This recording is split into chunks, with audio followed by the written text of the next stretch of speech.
Welcome to the Lifting Lounge podcast. Join your hosts, Josh Parkin and Jack Buffery, as they give you the knowledge and the tools to take your physical and mental performance to the next level.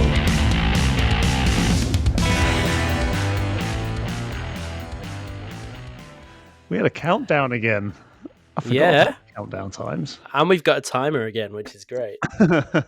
We've reverted back to our previous software because we realized that Zoom, and I'm only going to say sorry now, like the Zoom episodes, you could hear all the inhalations and sharp breaths from whoever the active speaker was. And it was like, but probably even worse because I expect this software is going to cut what I just done out. So we'll see. The reason we swapped in the first place is because we had a little bit of a delay. So hopefully today's episode will be okay. Yeah, I think so far it seems all right. It seems okay. You're going a bit blurry, but we'll see how this plays out. But before we go into chatting shit at the beginning, let's have a little chat about what today's episode is going to be.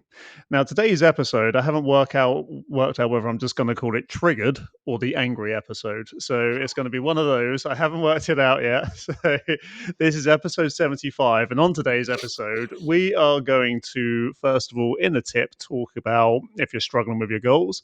Then in Geek Corner, I've got a wicked question that might take a while, but we'll see. And that is all about picking 6 counselors for yourself from fiction.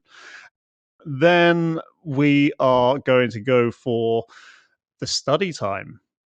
Believe it or not, I'm swapping things around a little bit. And in study time, we're going to talk about, it's actually an article, and this article's been in quite a few news outlets recently, and it's going to be on the effort needed to fight ultra-processed foods.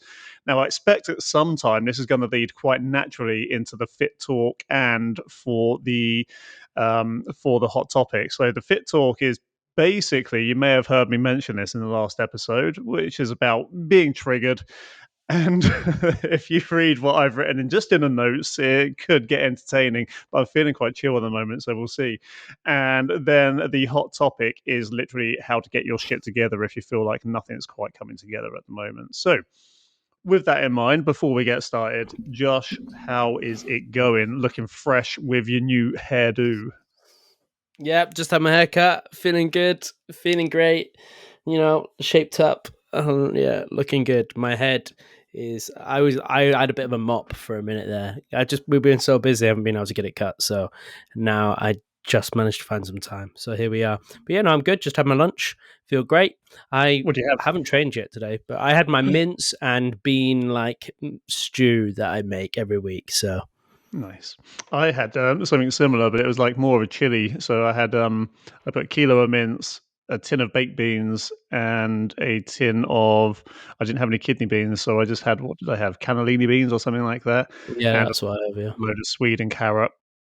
And then after it's cooked in a pressure cooker, I whack 200 grams of rice in there and let that simmer for about 15 minutes, and it's all cooked. And it does me 5 portions at 62 grams of protein per portion.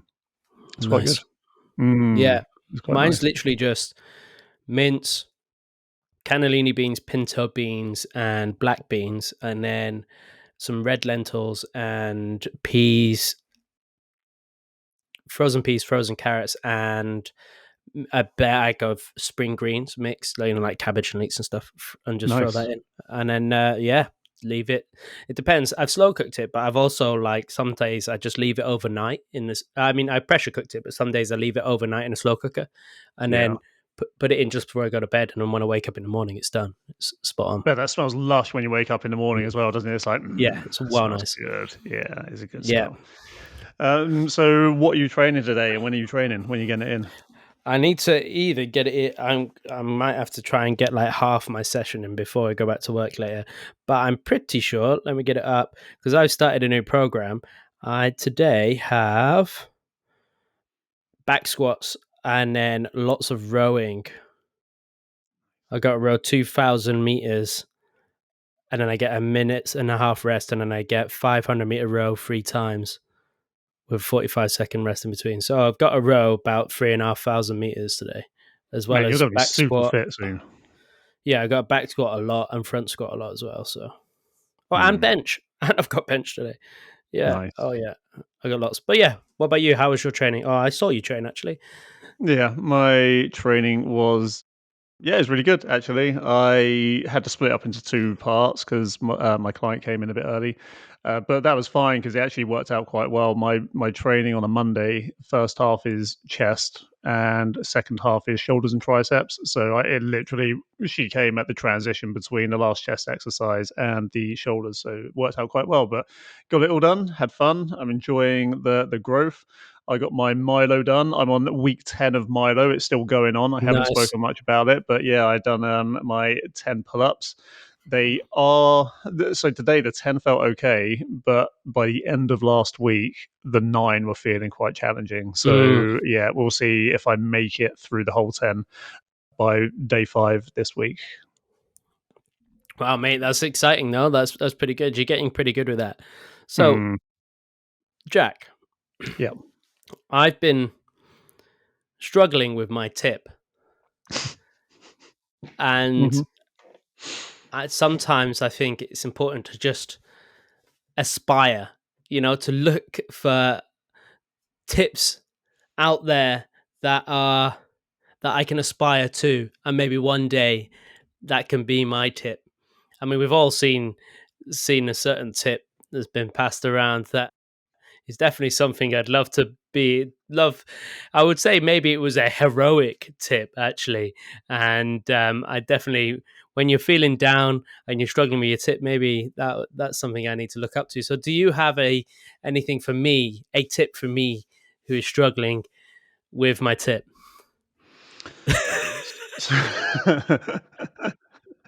Some people are beyond help, Josh, I think. I do have something. I do have something. So my fit tip today is if you are struggling with your goals, look to your heroes. But this might not be quite the way that it sounds because when I say look at your heroes, what most people fail to understand when they're looking at people that they're inspired by is that those people sometimes are shocked themselves about how far they've come.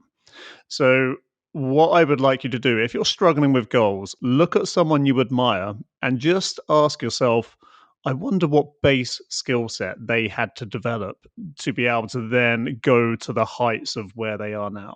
And this could be in anything as long as it's well, it could be in any area of life as well, to be honest. This could be in business, finance, social, all that stuff. But if let's keep with fitness. If you've got someone who you look to, and maybe they're a Olympian athlete or something like that, the end of the day, okay, they've been probably training since they were kids, but even then, at that child level, they would have had to develop a base skill level of something. So if you're struggling with your goals, but you know you want to get shit done, then look there first. Like what interests you, who really inspires you, and then start at that base level that it takes to be able to go on to the next steps after that. That's great. Yeah, I mean, I definitely there's periods of time I have where it's not even looking all the time at my heroes. It's sometimes it's just looking at inspirational people, and I'll have Mm. periods of time where I may be a little bit demotivated, or my discipline isn't the best, or whatever, or I'm just struggling with it, and I'm just like I need a bit of kick at the ass, and then I watch something. Or I'm a sucker for like the crazy people, like the Nim, like that 14 Peaks documentary of Nin's Persia, or anything that David Goggins does. And I listen to these things where people do these crazy things, and then I'm like, oh shit, I need to get off my ass. That helps me push it a little bit more. But I like that, as in like, what is the base level of everything? How do they function? Not just like skill level, but how do they function just in their daily lives? What's their daily Yeah. commitments? What's their, so a lot of people, it works in their like the business world and stuff like that. There was who is the guy that said that he gets up every morning and makes his bed? That's, Mm. yes, making your bed in the morning is not going to make you loads of money, but it was the act of getting a task done straight away, and then it's that snowballing into bigger things. And that's why I think a lot of people ask a lot of like top end guys, like, what's your daily routine? What's your morning routine? Mm-hmm. Because following something like that might actually help you ignite something else to then work harder.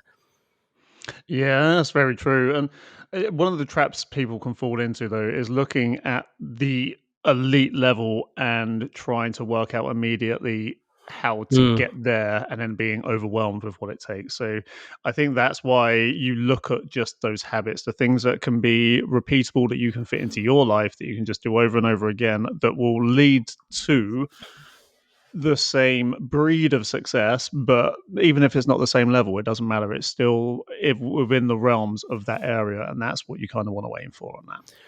Well, that's where the hardest skill is. Yeah, the hardest skill is taking information of somebody else's success, right? Taking that information and going, right, this person did all of these things to be successful in whatever it is they're doing, but then translating that to your life, because Hmm. everybody's life's so different, and everybody's had a different upbringing, lived in a different house, they've done all these different things. So I could like listen to David Goggins and be like, "Oh God, I want to be like that guy," but his life is like completely different to what my life is. Yeah. So how do I take what he's got and translate that to my situation and my life, and then take the bits that are important from that, not just take it as every individual step I need to do.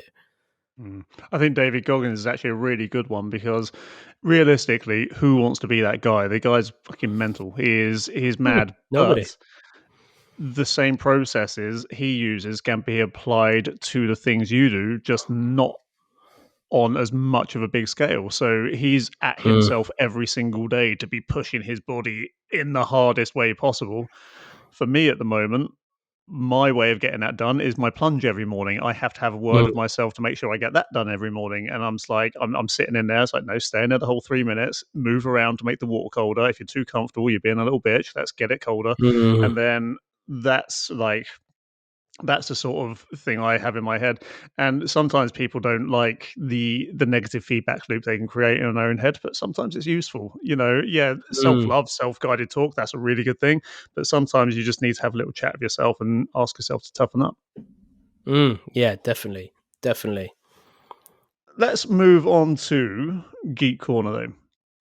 And I preempted you on this one, Josh, because this was Mm, an interesting one to me. I cannot remember where I heard it. I think I heard something similar on, is it Chris Williams again or Matt Williams? I always forget his name. mm. Chris Williams, Chris isn't it? On Williamson. Modern Wisdom podcast, and he asked one of his guests if you could have a council of people, alive or dead, who would they be? And I was like, well, let's put a Geek Corner spin on this. Mm, And my question today is, you can pick a council of 6 fictional characters from any media for any reason who you can have on speed dial individually or collectively meet as a group whenever you want. Who mhm. are those 6 people and why? And if you've got people ready, that's great. If you want me to go first and list my 6, I can do that to give you a bit more time to think. I th- I think at the moment I've got 5. So, Okay. but I'll probably think of another one as I'm going. So, Hmm. number 1 is John Wick, and that is for security and combat training. So, for my own security and my own training, John Wick. Hmm. There we go. That's number 1 in the council. Number 2 is Tony Stark, and that's for tech and business. Yeah, so that's one to advance my tech world, but also just to understand business and better. My next 2 are from the same series, and this might be a little bit surprising. You might not remember who these guys are, but one is called Daniel Lindemann, and he's from a series called Heroes. I used to love And that program. Yeah. yeah, and his ability was to anybody he could touch, he could heal. So that's he's my doctor, and that's perfect. Fine, sorted there. And then from the same series, I was going to go Hiro Nakamura. Now, Hiro Nakamura is the guy that can stop time, but can also go forward and backwards in time. And Nice. that is my learn from the past and learn from the future kind of deal and what potentially is going to happen in the future, because I understand also that it doesn't quite work in a sense that he could travel in the future, say this is going to happen, but then if I change the course of what I'm doing, that's going to change the future.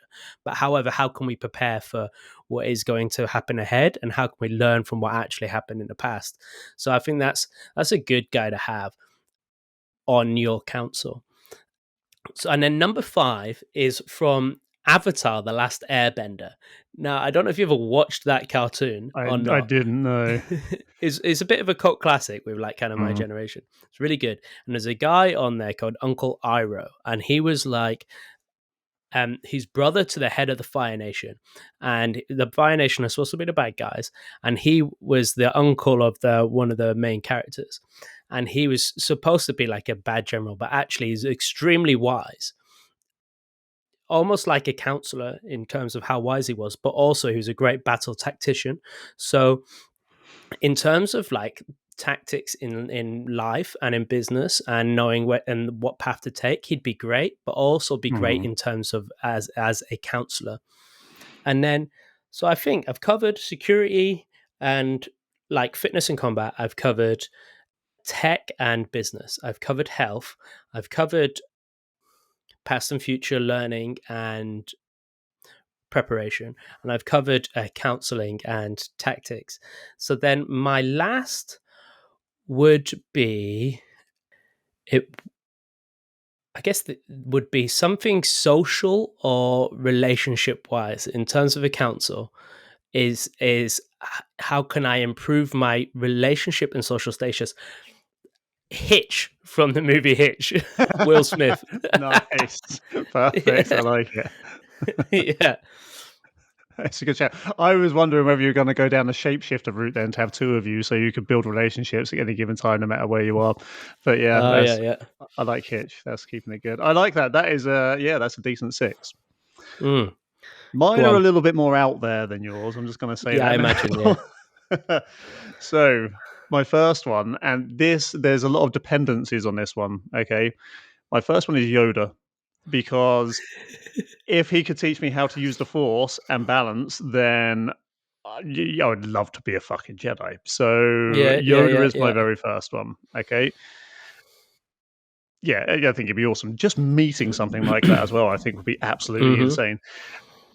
My next one. So initially, I was going to go for the guy from Jumper for this because that's the ability to go anywhere at any time. But I changed my mind and I went for Doctor Strange because 1, magic, 2, the ability Mm-hmm. to go anywhere at any time, and he's like insanely powerful. So yeah, that stuff could all happen. Number 3, and this is so funny enough, we have one crossover character, but not for the same reason. Number 3 is the reason that you picked John Wick, but I've picked Batman. Oh, and also the reason you picked Tony Stark. So Batman, not necessarily because he could give me business advice, but so I could have access to his business people. But then also the fighting and the the tech that he's got, but also people forget he's the greatest detective in the world, which is what the comics were initially done for. So he's like one of the cleverest people on the planet. Next would be Luther Stickle from Mission Impossible. He would be my guy in a chair who Yeah. would be like in the earpiece and like doing all my tech stuff and Mm-hmm. hacking and stuff like that. Now, my scientist would be Shuri from Black Panther. Ooh. And yeah, because she would probably, or you maybe realize I forgot about the health thing, but she is pretty damn good at that health stuff as well Mm-hmm. because she can do all of the nano stuff with the vibranium. Yeah. So I was like, okay, yeah, that would be probably the best one from there. I nearly picked Spider-Man, but I went with Shuri instead. And my last one is John Wick, mainly because he would be my weapon guy. And granted, Batman could probably get that, but he's a bit more gadgety tech. John Wick would be my proper weapon guy. I think like in terms of like Marvel characters in terms of science, actually, I think the best person would be Mr. Fantastic. And Oh we yeah, don't, unless you've read the comics, like the movies don't really show like the kind of level he is, and he's one of the smartest in the Marvel that universe is a good in terms shout. of his level of science. So this is very similar this to the Illuminati in the Marvel Mm, universe. And the current members of the Illuminati are Doctor Strange, Black Bolt, Black Panther, Mr. Fantastic, Beast, and Iron Man. So all like super smart people, all know obviously with varying degrees of powers. Previous members were Charles Xavier and Namor. And essentially they started after the whole Infinity War situation, and they all had a stone each. Oh, nice. To keep them separate and look after them. But yeah, I like that. I think that's pretty cool. And Shuri, I'm not sure I would pick. I think I would go somebody a bit different in terms of that. But I mean, I don't know why I didn't think of Batman. I mean, for fuck's sake, I should have thought of Batman. But Batman, Tony Stark, pretty similar. They're very, very close, aren't they? I just like Batman because I think he's just a little bit more badass with it. So yeah, it's good. But either of them, I reckon, is good. Yeah, Shuri, I just think because of the fact she was clever enough to do what she done for Don Cheadle, for what's his name, War Machine. Like literally, oh no, not War Machine. No, who was it? It was the guy who plays Bilbo Baggins. Yeah, Martin Freeman, his character. I can't remember his character. She manages literally to reconstruct him and like do all the stuff with the Vision as well, but also because she can build those suits. And I would love to have a Black Panther suit. That would be like, I prefer that to an Iron Man suit, if I'm honest. I like how like we both picked pretty like powerful people, and then I've got a team of like all really powerful people, and then Hitch. I'd love to see the dynamic of that group of all these like top end powerful guys, and then just Will Smith as like just being Will Smith. I mean, he should be honoured. I expect him to comment on this episode now. He should be honoured to be on this list among such, high caliber characters. I reckon that's good. Okay, no, that's actually a really good mix. I like that a lot. So yeah, that's great. Listeners, who would be your council of 6 fictional characters? Josh, before we move on, I'm just going to pause us briefly. We'll be back in less than a second for you listeners, but I need a wee. Oh, so do I actually. Oh, there we go. I literally don't think we could have timed that better if we tried. We both got up from our chairs and got back at exactly the same time. But listeners, we are back. That would have seemed like the quickest wee in the world to you, but we were gone for like an hour. Right, so guys, what I'm going to do now, I'm going to take a little bit of a sidestep from where we usually go. And instead of going to Fit Talk, we're going to come back to that in a minute. We're going to go into study time right now. So study time. This is, and again, this has been in the headlines quite a lot recently. And this is from The Guardian. This is the one I picked because you don't need a subscription to go on it. Big effort needed on UK diet to fight ultra-processed food, says health experts. And the subline is concern over public health fueled by studies linking UPF, ultra-processed foods, to raised blood pressure, heart attacks, and strokes. The first thing I'm going to say, and this will lead into it won't lead into it, but this is part of the triggered thing later on, is what does all of this stuff do to us? Yeah, it makes us unhealthy, but in 99% of the cases as well, it gives us excess body fat, which contributes to all of these things, okay? But unfortunately, in media now, it's not allowed to say lose fat because apparently it's whatever. Josh, you can already tell I'm getting into the mindset of my later on. I can tell. Can I just say as well? Like, I'm really sorry, but I fucking hate news journalists sometimes because they're putting this out in the public as if like nobody fucking knew in the first place. Like we didn't know. Like, it's the picture for people that don't know on this article is a bunch of chocolate bars and biscuits and energy and like sugary drinks and crisps, and they're saying that ultra processed foods cause high blood pressure, heart attacks, and strokes. Well, yeah, fucking course they do. No shit. It's just so annoying. It's just like, yeah, like, you're not pointing out anything new here. People, this is it, but they anyway, carry on. Yeah, no, exactly. Like, it is annoying as hell. So let's read through this article quickly. I'm not going to read the whole lot because it is quite a long one, but I'll pick up the important parts. Health experts have ramped up calls to improve the national diet in the wake of research right, not common sense, that paints a worrying picture of harms linked to the consumptions of UPF, which is the new fancy term for ultra processed foods. Doctors, scientists, and dietitians say a wide ranging and comprehensive effort is needed to boost public health. No shit. With strategies to combat the aggressive marketing of UPF, remove the food industry's influence over policy making, and make sure healthy foods are affordable, accessible, and enjoyable. Damn right. All of that is very true. And I mean, the best thing I can say, I hope this sort of news does get out there and it becomes better. Unfortunately, and this is something we'll talk about in a bit, I think there could be ulterior motives behind it as well. Anyway, we have a food system driven by profit and cost, and that makes it a challenge. But the solutions are out there, says Dwayne Mellor, a dietitian and senior lecturer at Aston University. It's not an unsolvable problem. Damn right it's not. If you look at pictures from the beach from 50 years ago, there's hardly a overweight person in sight. Concern over the national diet has been fueled by recent studies linking UPF to raised blood pressure, heart attacks, and strokes. For fuck's sake. It's just like it's making out like this is recent stuff, and it's just not. Findings described as a wake-up call for governments worldwide. Previously, researchers have found higher rates of heart disease, obesity, and some cancers in those who eat the most UPF. Research on UPF typically adopts the NOVA classification developed by Brazilian researchers more than a decade ago. It groups foods according to how much they are processed. Group 1 foods are minimally processed or unprocessed, such as whole fruits and vegetables, fresh meat, and fish.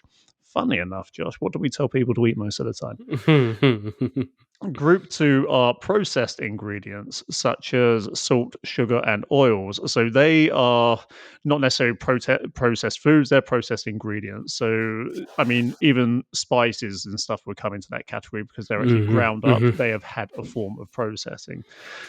But they're not bad for you in moderation, most of them, and spices, they're hardly bad for you at all. Group 3 covers processed foods such as tinned fruit and vegetables, and there's a lot of other stuff in there. For instance, mince would be a processed food because it's not how it comes out of the animal, basically. Now, group 4 are the ultra processed foods, and these are sweet and savory snacks, ready meals, soft drinks, and other items that have little, if any, intact food from group 1. On average, UPF makes up half of the UK diet. Now, it says the classification is not perfect. Yeah, I'm not going to read that next bit. Most bread is made by the Corleywood process, which uses fats and emulsifiers, so more water and low protein flours can be used. And many foods classified as UPF are those high in salt, fat, and sugar, for which dietary guidance already exists, he has. Basically, though, this is here we go. But others want actions now. We urgently need to advise people to reduce consumption of UPF in our national dietary guidance, says Chris Van Tulican, I guess, an expert on UPF and author of the best-selling book Ultra Processed People, which is a good book so far. I've started listening to it a few weeks ago. Globally, poor diet is the leading risk factor for early death and cardiovascular disease, and the evidence shows that poor diet means diet high in UPF. He wants black warning labels and UPF, a move adopted in Chile and Mexico, which I think is great. So other countries like that, Chile and Mexico as well, because it is so cheap to buy these processed foods, they are seeing massive problems with all these diseases and, of course, obesity, because it's not something that they were used to having in their culture before. Is there anything else I really need to cover from here? Because basically, you get the gist of it, but it is... And it says why processing itself may be an issue. By destroying nutrients and making it easier for the body to absorb calories, it looks like there is something in the processing that is not good for us, says Bear. And the way I can explain this as well is this processing thing. Even if you're looking at something like a smoothie, now a smoothie is by far not the worst thing you could ever have. However, if you look at what can go into a smoothie, and if you down that and you're already having a load of sugars from other food, you're never going to be able to get that amount of sugar, even though it's from fruit. You're never going to be able to get that amount in your body from eating whole fruits that quickly, because you can down a smoothie that might have like 5 or 6 portions of fruit in there.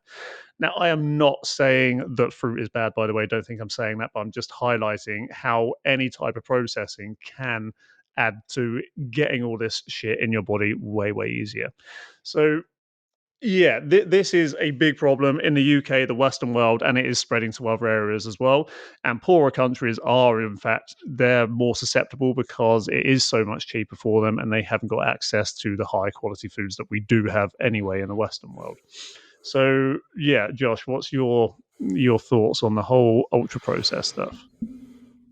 Yeah, I mean, it's interesting, isn't it? Because there's so many factors to this in the sense that yes, ultra processed foods are bad, and I think most people understand that eating chocolate bars and eating highly processed food is not good for them. Most people understand that. However, it is too easy to get hold of them and eat them. Once you get, and because they're so hyper palatable and addictive, then once you're on it, it's hard to stop. So then, what is the solution? And I think it comes from two sides. I think, well, maybe more than two sides, but one, I think it comes from education, educating people on not just why they shouldn't eat ultra processed foods, but also Mm-hmm. what they can do instead, how they can eat healthily, but eat healthily and tastily, how they can do that affordably, all of these things. But also, it's a case for these companies, like, if it's causing that much of a problem on our health system, on people's general health, and it is that bad, then why, like smoking or anything along those lines, why is it not being stopped as much as possible? So like this Yeah, and black smoking is label thing's a obviously good idea. yeah. I think smoking is obviously like the easiest one to like draw parallels to. Now, the problem, I think, one of the biggest problems is going to be lobbying. I might be wrong, but I don't think tobacco and alcohol companies are allowed to lobby governments anymore, which basically means giving them money to do the Yeah. stuff that they need to do. However, grains, sugars, all of that stuff, all of the food companies still are allowed to lobby, this is how the big problem started in the first place. This is where the food pyramids and stuff came in, and there was a real I can't remember the name of it now. There was a big study done. I can't remember even when it was done, maybe 60s or 70s. It might have even been the 50s. And it was a massive lobbying effort from the sugar and grain companies to make fats out to be demonized as well, which is why we saw the low fat thing of the 80s and the 90s. Whereas natural fats are so much more important for us than the refined stuff. But even fats, when they're massively refined as well, they can have their problems too. So, Mm. yeah, the idea is to eat less refined stuff. Now, the problem with hyperpalatable food, and we've spoken about this, and this is probably the hardest thing for people to get their heads around, is that at any given time, right now, there's people being paid £500,000 a year or more to come up with the most addictive recipe to make you not want to stop eating once you're even full up, but to reach for another bag. And Mm. Pringles is probably the best example for this. Like, you can eat a whole tub of them like a piece of piss, but imagine trying to eat that amount in just raw potato. It's never going to happen. And they're fully just broken down and rebuilt from scratch out of whatever the hell they're built from. And that stuff does not agree with your body. It is completely 100% unnatural. And this is what these people are paid for. They're paid very, very well because the companies know that people are just going to carry on buying this stuff. And if you can hit that holy trinity of sweet, salty, and fatty, then you are seriously going to sell a lot of products. So that's what people aim for. Yeah, it's tough, isn't it? So then you unless you can stop companies from advertising the way they do, so which entices people in, yeah, having, so every form of their marketing, unless you can stop that, so it stops people from going in. So you like smoking, you don't see advertisements in cigarettes anymore, and all the rappers are like the horrible images of people dying from smoking cigarettes, and then it's really expensive now to buy them. So unless you do that exact same thing with ultra processed foods, it's going to be very hard to stop people from buying it because people are already Hmm. in that hole. And then so then it's education, and then educating people on how to, like we said, how to eat healthy and stuff like that. But then also is the other problem is in poor communities, it's so much easier to buy that stuff because it's cheaper. Mm-hmm. It's Yeah. cheaper to buy that stuff. And when you're poor, and literally like poorer than anything, and you're struggling to buy food, and then being healthy is not your priority. That's not your priority. Just Mm-hmm. fucking getting some food on the table and surviving and getting to the next day is your priority. So then what's happening is these companies are taking advantage of that, and then not only are they poor, they get hooked on eating this sweet foods and stuff all the time because it makes them feel better. So then it's a downward spiral. It's self perpetuating. So it's we need to kind of switch the bill, make healthy food cheaper. We need to educate people on how they can be healthier by maybe even growing their own veg in their gardens if they have space, or all of this sort of stuff. We need to change how they advertise and market it, ultra processed foods. But like you said, do the governments give a shit? That's the problem. And I think one of the problems is like if we went back to a traditional farmed thing where we can even barter for food and stuff like that. And I'm obviously speaking wildly out of realism here, but if we ever went back to that, then you've got no companies that can sell you stuff and who are actually looking at stopping other stuff from happening. I heard a crazy thing the other day that it's one of the people who's running for governor of Hawaii, I think. They're not allowed to plant fruit trees because it stops people going in and buying food from places. Because it's all predicated on the tourist industry over there, and yeah, you're not allowed to buy. You never see a single fruit tree on the main roads or anything like that. You're not allowed to plant fruit trees in any public space, and that's because then no one has control over the cash flow of anything of that stuff, of that nourishment, and that's what people want. And it's really really fucking hard. But and let's just take a step away from the financial side of it for a second, because one of the hardest things is I remember when I was in my 20s, I could eat whatever the fuck I wanted to eat and I wouldn't get fat. I would just be able to. I had a relatively physical job, but physical jobs are disappearing all the time now. Like more and more people are becoming sedentary. But the fact is, when you're younger, you can get away with it for longer, and that sets up bad habits. I wouldn't love to know, but I'd be very interested to see a parallel version of my life where I'd never got into this industry to see how it would have diverged, whether I would have been like massively overweight, etc. That's where it is because there's no education around it unless you go looking for it. Well, and that's it, isn't it? So and that needs to be done from a grassroots level. That needs to be done from the beginning. And the problem with that is that it's whatever is being taught nationally is essentially a government based thing, and we already know. Well, we already disagree with the government's advice on health, and also, like, let's face it, not every teacher is fully understanding of what it means to eat healthy and to exercise in a way that isn't detrimental to their future. And also, it's also not just on the teachers and the government, it's on the parent, and not every parent understands that.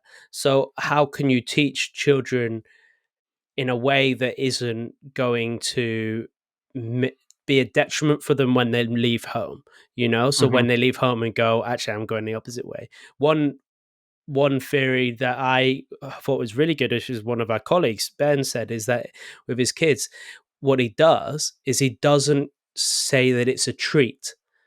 So like chocolate, stuff like that, all that food, he doesn't go, this is a treat, you're having this as a treat. Instead, he explains like, yeah, if you want to have that, you can have that, but this is how it will make you feel.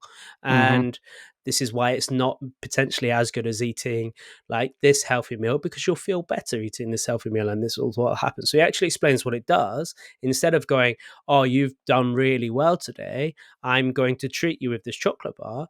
What does that do as you get older is whenever you're stressed, you look for that treat to feel better. Yeah, and that's a perfect example of it as well, wasn't it? Just that kind of treat mentality. It's, Mm. I mean, that's what I feel like after a week of eating well. I'm like, oh, fancy a little bit of a treat this weekend, so Yeah, I'll go and I'm eat the some same. shit. Yeah, yeah, it is Yeah. completely and utterly like just programmed in us now Mm. from that early age to do that. And look, if you're an adult, I'm just going to say this one thing: if you are really vested in your health, then you've got to have some autonomy yourself as well. I mean, Mm. we've obviously mentioned the higher powers, the food companies, the government, etc., stuff like Mhm. that.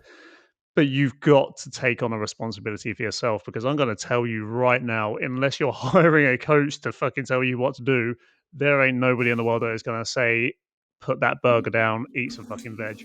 At least not in a way that you're going to listen to it now. So this is where you No. have to be clear with yourself and make sure you're taking that autonomy upon yourself to do the things you need to do. And the main thing is here, so the worst, like even doctors, I think they're given like 2 weeks of their however many year course is given to nutrition, no more than that. Like, how mad is that? That's just insane. So a lot of doctors don't even know how to eat. But what you can do is self educate. And it doesn't take that long to work things out once you start self educating. You can work out what makes you feel better.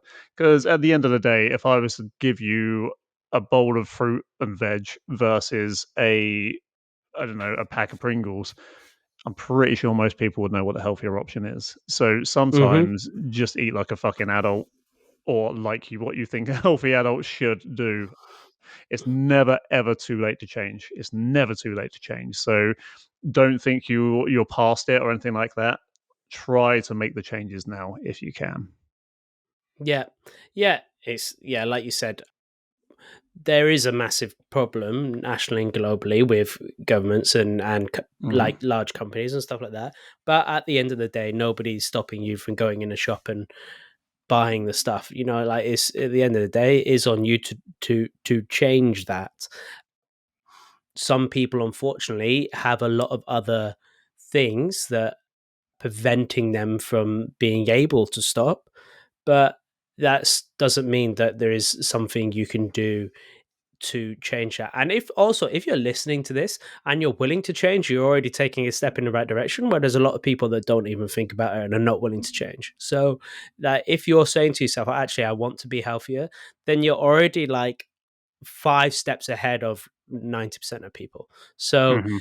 that's a great thing. It's just then carrying that on and making sure you're doing it right, and understanding that, rather than just going, yeah, I really want to change, but I'm gonna fucking do it next Monday because I've got this thing on this weekend and I need to make sure I'm eating pizza that time, and you know what I mean. But yeah. Yeah, there's always room for balance. You can always have the shit stuff, and it's always just about that 80-20 or even that 90-10 rule. Just make sure you're not doing it all the time. Mm. Yep, exactly. Right, we're going to move away from that now, and we're going to go on to Fit Talk. Now, today's Fit Talk is brought to you by Josh's last episode, in which he managed to somewhat trigger me. Now, first of all, I want to go over the word triggered. So, when I say triggered, was I really triggered? I mean, yeah, I guess in a way I was, because it does upset me to see some of the things that happen in this world nowadays. However, I try not to get triggered too much, because for me, triggered actually is a little bit of a weakness in any person's mentality. If you're getting triggered by something, it means you're letting external events have control over your life. I don't like letting that happen, but sometimes I'm just like, what the fuck? So so my line for this is for Fit Talk is triggered. The failure of society, the rise of entitlement, why louder voices don't mean the majority. So, I mean, pretty big, some pretty big stuff in here. Yeah, And it's the title of at a some book, isn't point, it? yeah, this might naturally morph into the hot topic as well, which is how to get your shit together. There might be some crossover on this, which is why I wanted to put the study time in the middle.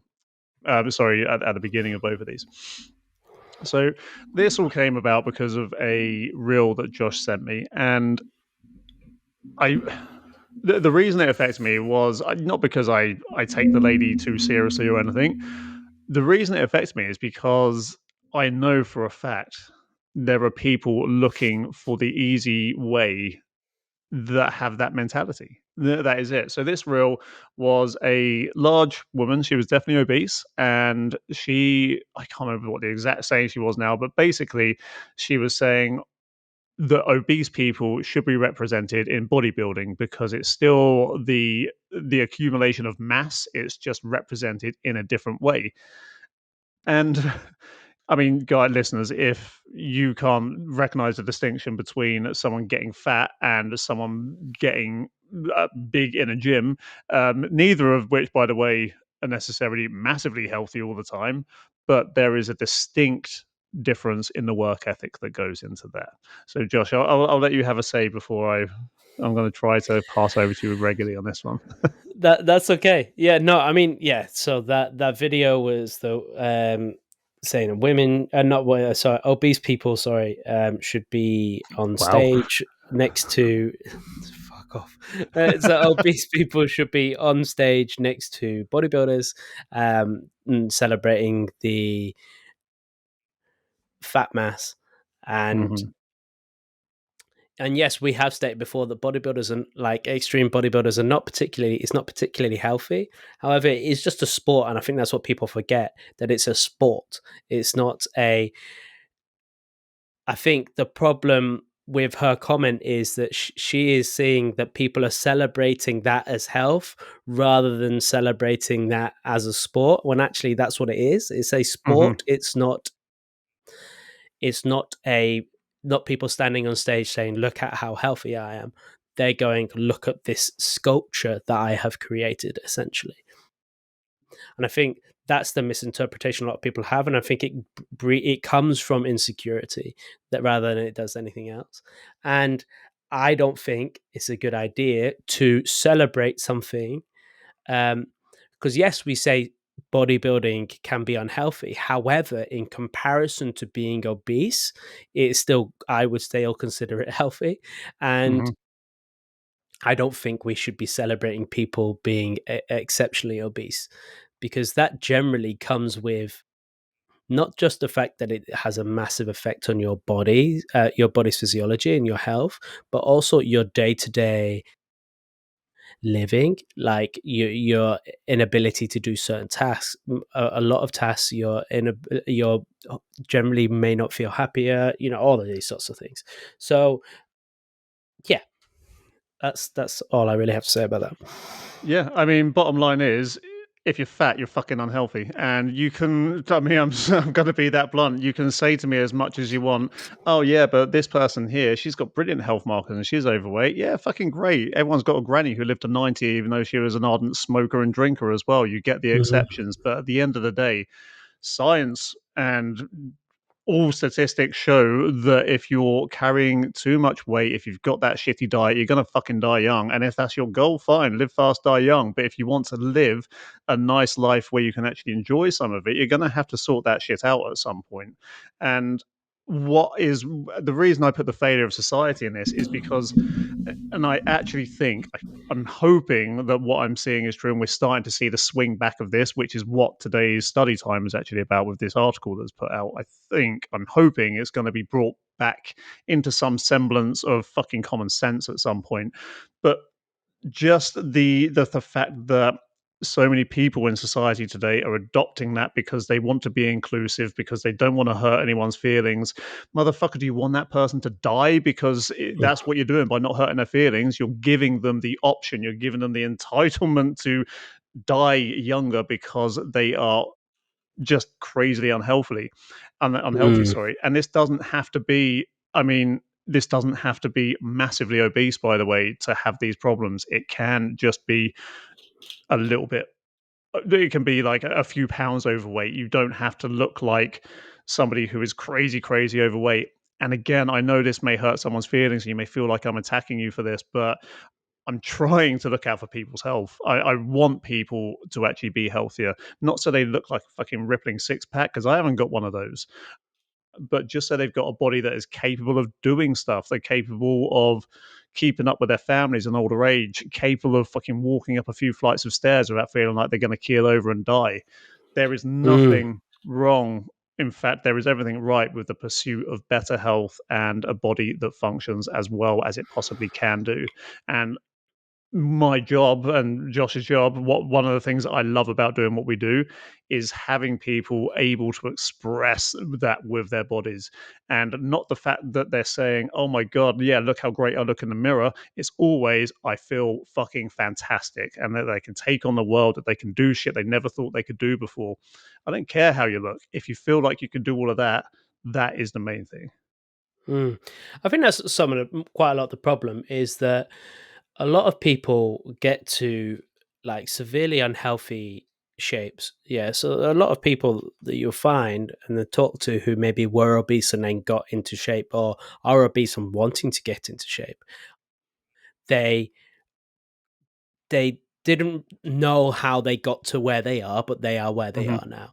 And most of the time they got to there because they just didn't care Yeah. if they were obese and going to die or not. They just weren't that part. And it was a somebody, I don't know who it was. I saw an interview the other day with somebody, and he was saying, "I've only now just started to realize that I want to live."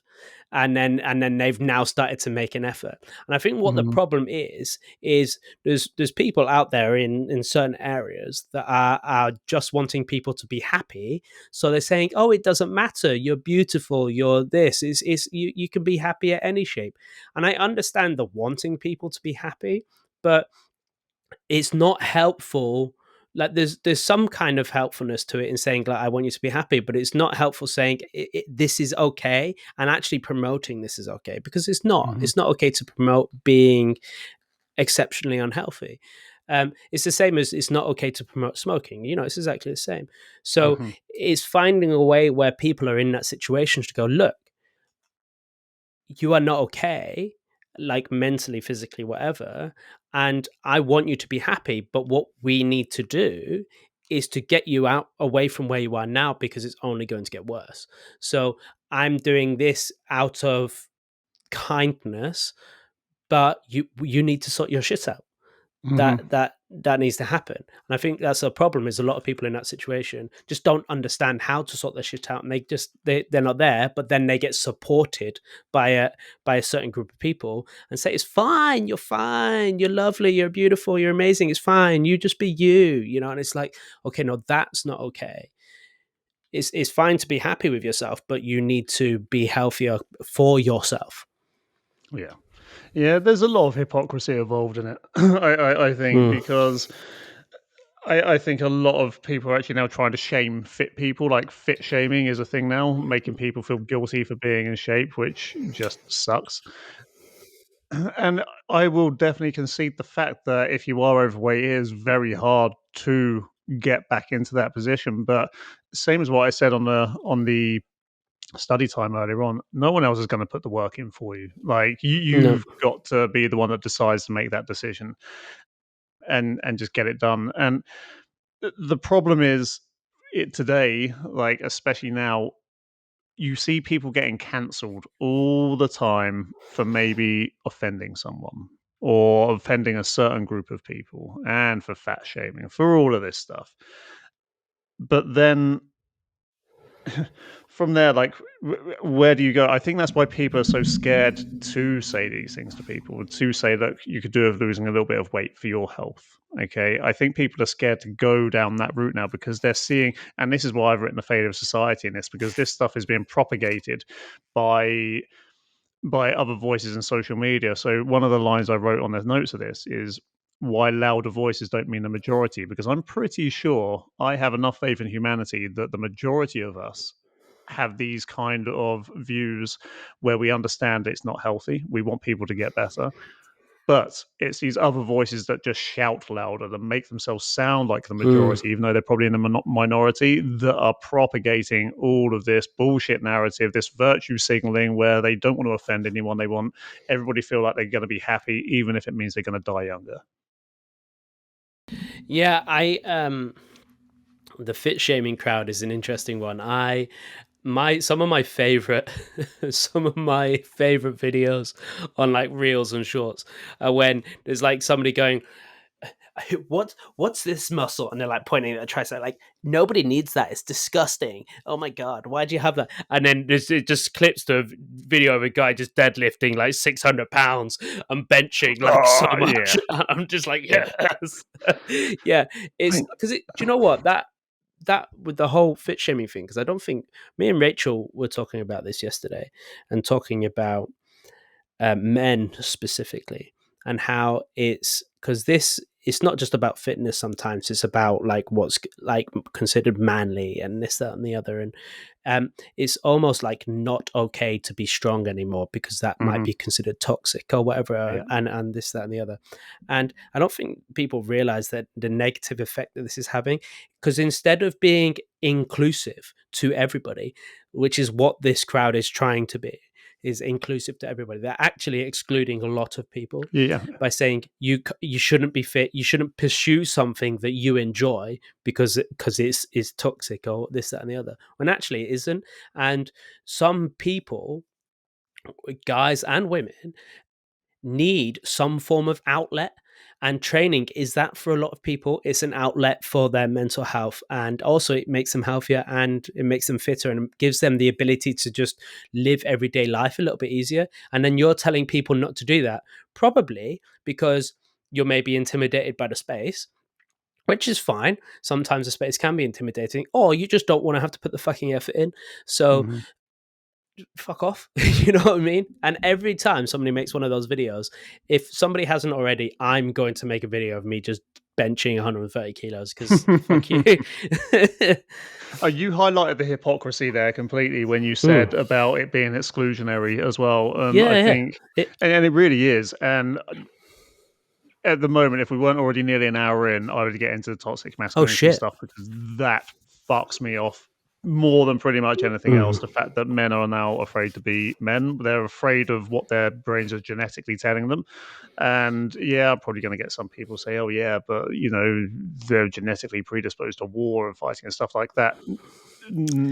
That may be how we kind of are in that tribal aspect, but that's not who we have to be. But we still need to outlet, express feelings, the same as women do, in our own way. And a lot of the time, being fit, being healthy, feeling like we can protect our families, that is not something to be fucking ashamed of in the slightest. Nope. But also, the hypocrisy doesn't just go to men, it does go to women as well.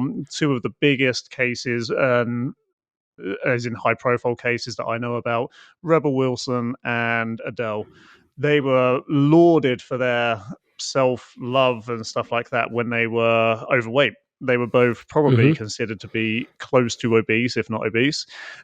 Everyone was saying, "Oh, they're so good, they're so brave, they're amazing because they're overweight." Then they both got in shape within, I think, about a year of each other, and now we're getting so much shit. Why did you do this to yourself? You were so beautiful as you were. You didn't have to do it. Not fucking understanding that was them expressing their self love. They were feeling stronger. They were feeling healthier. They want to fucking live forever. That is the ultimate expression of loving yourself and understanding your body. Fuck all the other shit about, oh no, being fat is the best expression of being brave and loving yourself, because that is not how it works. Yeah, it's a shame. Yeah, but you know, it is what it is. And look, again, one thing I am just going to repeat on this is that just because these voices are the loudest doesn't mean they are the majority. Okay, so most people think logically about this, but the ones who don't, unfortunately, scream like little bitches the loudest on the internet, and that is what it is. But if this is a problem for you, then our hot topic today is going to be good, because the hot topic is how to get your shit together. And this is basically understanding, is your life on cruise control? Are you letting life drive you, or are you driving your life? And this is quite important for a lot of people. So the results I'm looking for on this is probably the most ultimate result you could look for, which is allowing you to take control of your life. The drivers are in a world of distraction, bias, and polarization, which we see on the internet all the time. What we really need is to be able to fucking focus. That's the real thing. So the actions we're going to take here, we're going to give you, did I put 7? I think I put 7 strategies for taking control of your life. And The very first, Josh, this could be conversational, so just kick in at any time on this. If it ends up being more than 7, that's fine. The number one is going to be have a schedule, because I think we talked about this again lots of times. We both rely on our schedule as our like second brain, so we don't have to think too much. But if you don't know what you're supposed to be doing on any given time, you're not really going to know how to get control of everything or feel in control. And instead of control, the opposite of feeling in control is anxiety and feeling out of control. Yeah, definitely. Ironically, I haven't actually wrote my schedule for this week, but yes, scheduling. Since I started doing it, I find it better. It's more about knowing, right, this is exactly what I need to do today. And for somebody like me, and there'll probably be people out there who are like myself, that if I don't have a set thing for what I need to do today, I'll get to that time period where I know I've got to be doing something, but then making the decision on what it is specifically I need to do becomes very hard. And I end up usually procrastinating by doing housework. That's my big thing. If I'll do housework instead of doing the work I need to do, because like that's easier, you know what I mean? So having that schedule and that set time of, right, I know this hour, between this hour I'm working on X, and that's what needs to be worked on. And then kind of, I'm just saying, you haven't got it on the list. No, you haven't. With the what is kind of on the list is having the to-do list alongside that schedule and knowing that this has got to go in there at this time. So in this hour, I've got this, but there's a to-do list within that schedule to make sure that I'm not just flying by the seat of my pants and making shit up as I go. Yeah, and look, the schedule, it doesn't mean it has to, you don't have to stick to that schedule absolutely spot on every single day. But what it does, it gives you a reference point, like what you should be doing, when you should be doing it. That's the ultimate times. And if it goes off schedule, yeah, you need to be a bit flexible, but you need to have some sort of a semblance of an idea of what you're going to be doing anyway. I'm going to swap the next two about. Work out your priorities.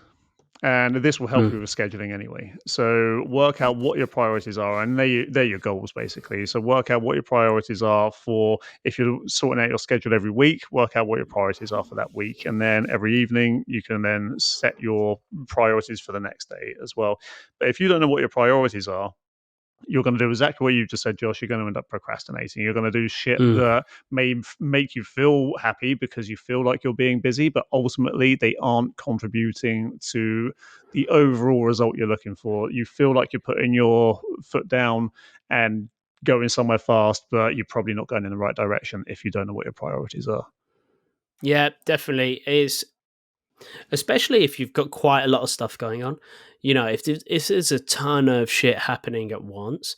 So for us, for instance, I have a job, but I also have set up a business with yourself, and I've also set up another business with my wife, and I've also got my training. I've got all the stuff I need to do in the house. I've got just the general day to day, and then all the other random bits that I want to try or start or do. So if I don't prioritize that, that's an absolute bundled mess of shit that I need to. And some things might be I need to prioritize due to time. Some things might be more time sensitive, and some things might just be a priority because it's just going to have the biggest impact. So setting out those priorities and knowing, then you know what you can focus on first. And some things might not be number one priority on the list, but you can get it done quickly, so it's less things on the list, so it doesn't stress you out. So sometimes it's good to just get some of the little stuff done out of the way, and then you've got less to think about. Yeah, one of the things I like doing around that, actually, so this is like a little bonus one, is when I'm scheduling, I like to give myself buffers each way. So, for instance, I make sure all my workouts are about an hour and a quarter to 1 hour and a half, where in real life they're probably closer to just under an hour. That gives me that buffer to get stuff done either end of that, to either get ahead of myself, have lunch a little bit earlier, do all of those things. So that way I'm not stressing the fuck out that I'm running behind by having it planned out to the exact minute as well. But this goes on to the next point. After work out your priorities, you need to work out what your actions are around them. And this is the RDA principle. Like, this is results drivers actions. We're not going to go into drivers at the moment, although that is that should be self-evident of how important that is. But the actions that you do, these are the things you're putting in your schedule. Okay, so once you know your priorities, what actions do you have to take to feel like you're getting shit done, to feel like you're taking control of your life? Again, procrastination, that is not a good way to live your life. Even so, procrastination isn't being lazy as such. Procrastination is doing stuff you feel is being useful, but actually isn't. Like cleaning the house, yeah, it's got to be done at some point. But if you end up prioritizing that over the real stuff, then yeah, you're going to feel like, fuck, why didn't I get that done? And we all do it. Like we 100% do it.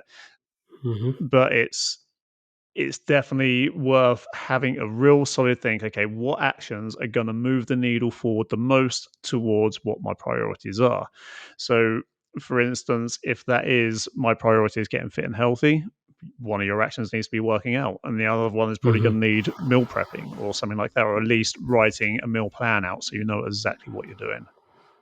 Yeah, and it's super important, isn't it, to make sure, and I know you just said that, but I want to double down it, is make sure that the action you are taking is propelling you forwards. If the action is not propelling you forwards, and is just keeping you stagnant or taking you backwards, then that action shouldn't be there. That shouldn't be a thing that happens. So if when it comes, some things are just a necessary baseline. Yeah. So whether it's running a business, sometimes you have to post on social media. That's just something that happens. Yeah. That's something that you have to do. Is that post going to help you? Is that post going to move you forward? Then great. It's the same with your training. Is your training moving you forward in a direction? Are you progressing? Is it working? If not, then that needs to be changed. It's constantly assessing these actions and seeing if they're propelling you forwards. If the action is, well, I want to get fit and healthy, so I really need to buy a Theragun so I can massage myself. Is that something you need to do? And is that an action that's going to propel you forwards? Is that just you procrastinating? Yeah, no, that's a really good point as well. We've mentioned procrastination a lot already, and I think that is quite a key word in this as well. People are very good at doing this, at making themselves feel like they're being busy when in fact they're not actually pushing the needle forward. It's not driving them towards their goals.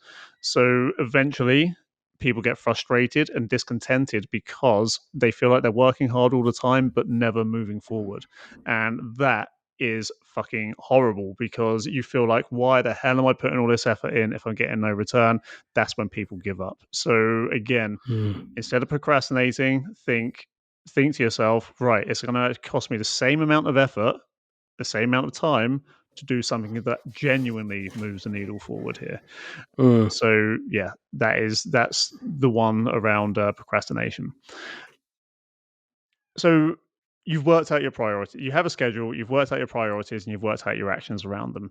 Next, you want to commit to yourself for 21 days at a time. Okay, so whatever these actions are, if they are repeatable actions like working out, like eating healthy, commit to yourself for 21 days at a time. And I done a tip on this a long time ago. 21 days is the minimum, but you want to see if you feel like, okay, yeah, this 21 days is giving me some legs for these things, then you want to be doing it for 90 days. So commit to yourself for at least 21 days to prove the concept, and then if it seems to be working for you, then extend that to 90 days. Don't get dazzled by fresh new things all the time. Give it an honest shot, and even if it's moving the needle forward and you haven't got anything better at that given time, then stick with it. Give it 90 days because you'll still improve and you'll learn so many lessons along the way. Another thing I found recently, actually, with this 21-day thing and sticking to something, I was having a chat to it because we've got one of our clients is wanting to do a bit of a transformation, so I've been talking to her and helping her out with this stuff. And one was we need to stick to this for a certain amount of period of time to see some results, which is obvious. But another thing that I found is during that time where you stick to something, do not listen to anybody else or listen to any other advice. In that period of time, if you've been given a certain amount of advice or certain rules to follow, then only stick to those rules and don't start listening to other people's rules and protocols, because that influences you too much. Now, one, it could give you too much to focus on, which is not a good idea. Two, it can completely destroy the rules and protocols you set in place initially and not have given them time to actually work. And it's not that anybody else's advice is bad or anything like that. That's not what this is about. It's that it is going to get in the way. So if you're giving yourself a set schedule and a set priorities and set rules and a set idea or advice you're going to follow for 21 days, only stick to that and ignore anything else for a bit, because for things to come to fruition, they need time. So you need to ignore everything else and stick to that. Yeah, and I can agree more with that. One of the quickest roads to failure is deciding that you're going to take every single fucking thing on all at once. All these different protocols around sleep, food, exercise, all of these like lifestyle things, and trying to do every single one of them to the top level all at once from a load of different sources because you want to optimize your life like all the influencers do. That ain't going to work. You're going to fail and crash big time because it's too much to take on. So instead, especially in the case of what Josh is talking about, when you've got somebody's principles that you're following, just follow theirs, and in the most simplest way possible to start with, because at the end of the day, you can always complicate things for yourself later on if you feel like you've got the ability to do so. But if you try doing it too soon, in the long term, you are going to, in the short term, probably, you're going to fuck up somewhere along the line, and that'll just derail you completely. So the next one, and this one's really important because this is an obstacle that most people don't think about when they're thinking of themselves, and that is set expectations with yourself, but also others. So, for instance, if you are looking to work out at any given time, you need to tell the people who that's going to affect as well as yourself. You need to understand what the expectations are from yourself.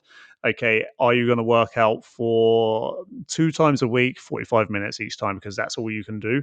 Or are you going to work out 6 times a week for an hour each time because you're like, that is where you're at and you can actually do that? You're not fooling yourself, telling yourself you can do that, because that's not just going to affect you unless you live by yourself. If you have a family or people you live with, that is also going to affect them. If you have any other responsibilities, and it's going to affect work. So don't set your expectations with yourself. Make sure you understand what is involved to do the things you want to do to hit your priorities, but also make sure the others around you are aware and tell them, say, at this time, I am going to be doing this because this is what I need to become the best version of myself for myself and for you. Like, this is what people don't understand. Sometimes they think that taking this time for themselves is a selfish act, where it couldn't be more selfless because you show up better in other people's lives, not just your own. Yeah, definitely, because it can also be it's really hard to say no to those people that are close to you. And I always bring this back to cutting, because that's one of the easiest ones to compare it to. But if you're trying to lose weight, it's really hard to say no when your mate goes, "Oh, do you want to just get beers tonight?" And I'm like, "Do you know what? That sounds absolutely. I'm on a cut. Of course, I want beers. You know what I mean?" And your mate goes, "Go on, have a beer, yeah." And then, "Oh, go on then, allow." And then 20 pints later, you're home and it's pissing yourself in bed. But it's so it's if you tell them, look, I can't have any torment, I can't have any distractions, I need to really stick to this, and the people that really care will go, do you know what, yeah, okay, that's fine. And also they might keep you accountable when you go, I'm gonna go and get some chocolate now, you know, a good one will slap that chocolate out of your hand and be like, shut up, eat an apple, you know. So it's, yeah, definitely. Yeah, I like that a lot. So next one is control what you can, don't waste time with what you can't. And this is like, we all do it, especially us Brits, complaining about the weather. You've heard us talk about this before. Oh, it's raining, that sucks. Yeah, I say that all the time. Usually, to be fair, though, it's more of a conversation starter than me actually moaning about something, because sometimes we fill the gaps of conversation with weather talk, and this happens all the time. But genuinely, don't let it fucking bother you because you can't control it. Okay, be bothered about the things you can control because you can change them. I don't give a shit about your excuses if you're not willing to do anything about them. So if your excuse is the weather, great. I mean, the weather can change at any time. Does that mean your life's going to come to a halt all the time? Fuck off. Work a way out that you can get it done.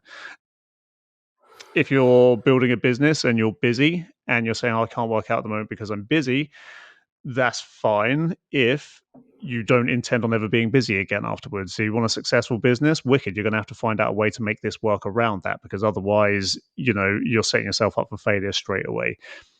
You need to understand what is within your control. And two of the biggest things that are in your control for most people is what you do with your body and what you put in your body. Okay. These are two of the things that are under most control. So make sure you understand what is within your control and what is not. Yeah, definitely. I mean, it's so easy I mean, to worry about all these different things that there's nothing you can do about. Mhm. It's like we said before about most people spend most of the time thinking about the past or the future and worrying about that rather than worrying about the present. It's you just focus on what's happening right now, what you can do right now, and move forwards in that aspect. Yeah, definitely. And look, we understand you have commitments around work, around stuff like that. And this goes back to what we said about the scheduling. Sometimes it may not go exactly to plan, even with the stuff you can control. But when it doesn't, just make sure you get back on track as soon as you can afterwards. The last point that I've got here is take time for yourself and make sure that's in your schedule. Because no matter how much you are trying to get shit done and get your shit together, if you don't take time for yourself, you'll ask yourself more and more frequently over time, why the fuck am I doing this?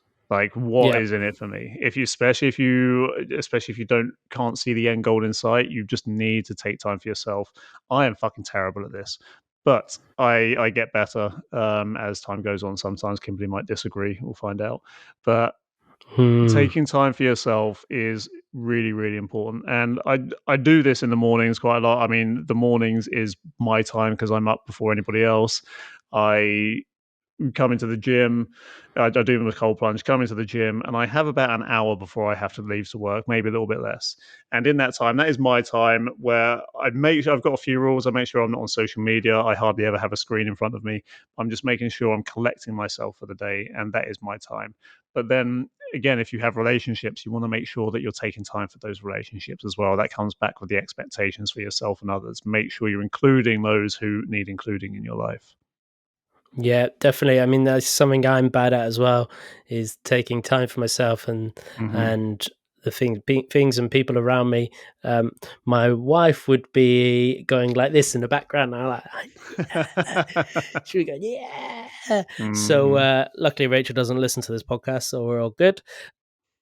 But yeah, no, definitely scheduling time for yourself. Take time for yourself as much as you can. Now, Kimberly set up this amazing little system. So, again, for those who don't know, I've mentioned it quite a few times, but Kimberly is a dog groomer. And every now and then she'll groom her dad's dogs or her mum's dogs. They're separated, so they're not together. It's two different sets of Mm, dogs. And instead of paying her, what she's asked them to do is, no, I don't want any money. Just every now and then, take me and Jack out for a dinner. And that works out nice. really well because it just ensures that every now and then we go for a night out where we actually get bought dinner and we get to spend some Mm, time with, I get to spend some time with Kimberly and her family. And Saturday night just gone was one of those. And it's really nice. I always forget how much I need it until it happens, mm. which is really good. There is a little bonus one that I've got here as well. And this is a phrase that I have come to love and appreciate over time. And if you really want to get your shit together, this is possibly the best question that you can ask yourself. And that is this action taking me closer to or further away from my goals? Sometimes you might be tempted to say, "Oh, it's taking me further away." Especially when it comes to the last point, taking time for yourself. No, that will actually be taking you closer to your goals because you need that time for yourself. It will stop you burning out. So Mm. always ask your actions though, and delve for the deep answer. Is this taking me closer to or further away from my goals? And if you can really analyze that question and your actions around why you're asking yourself that question, it's only going to push you in the right direction. Yep. Do it. That is a great question, people, and you need Mhm. to get on it. Okay, guys, we are going to wrap things up there, but just to go over quickly what this hot topic was, it was how to get your shit together. And the 6 points were: have a schedule, work out your priorities, work out your actions around them, commit to yourself for 21 days at a time, and then 90 once you've got a good flow. Set expectations with yourself and with others. Control what you can. Don't waste time with what you can't. Take time for you. And of course, the bonus question was, is this taking me closer to or further away from my goals? Boom. Boom. Awesome. So, Jack, I have a question for you, actually. And my question is, what do you call a blonde, blue-eyed German female dictator with giant boobs? I don't know. Titler. Oh my God. Oh God. We're so being Talking about cancelled. getting cancelled. Definitely going to call this episode Triggered. Yeah. Josh, where can the lovely listeners who we love so much and aren't offended by us, where can they find us? The RDA system on Instagram, TikTok, and Facebook, or our Facebook group, The Lifting Lounge, if they want to ask us any questions that we want us to cover on the podcast. We're also on YouTube, The Lifting Lounge, and our website, therdsystem.com or theliftinglounge.com. Both of those Nice. works. And very nice. Yeah, just get involved, people. Okay. Guys, wherever you're listening to us or watching us, like, subscribe, notifications, share, comment, all of the stuff that makes you interact with us. Please, that is our oxygen. We want that to survive. Look at those guns, Josh. Look at those guns. I need love. Josh needs love for his guns. Yeah, just all the good stuff. Share with as many people as you can. Talk about us if you can as well, because it helps get the word out. This has been episode 75. Did you see our little celebration thing from our production thing? It's like, woo, you've done 75 episodes, because this is technically episode 76, because we done an episode 0. Yeah, we got a little celebration thing from that. So yeah, I mean, we're 3/4 of the way to triple figures. Jesus, mental. And then we're never doing any more. No, we're getting to 100, and if you haven't loved us, then you'll never hear from us again. Ever again. Sacking it off. Until next time, ladies and gentlemen, we will see you soon. Bye. Bye for now.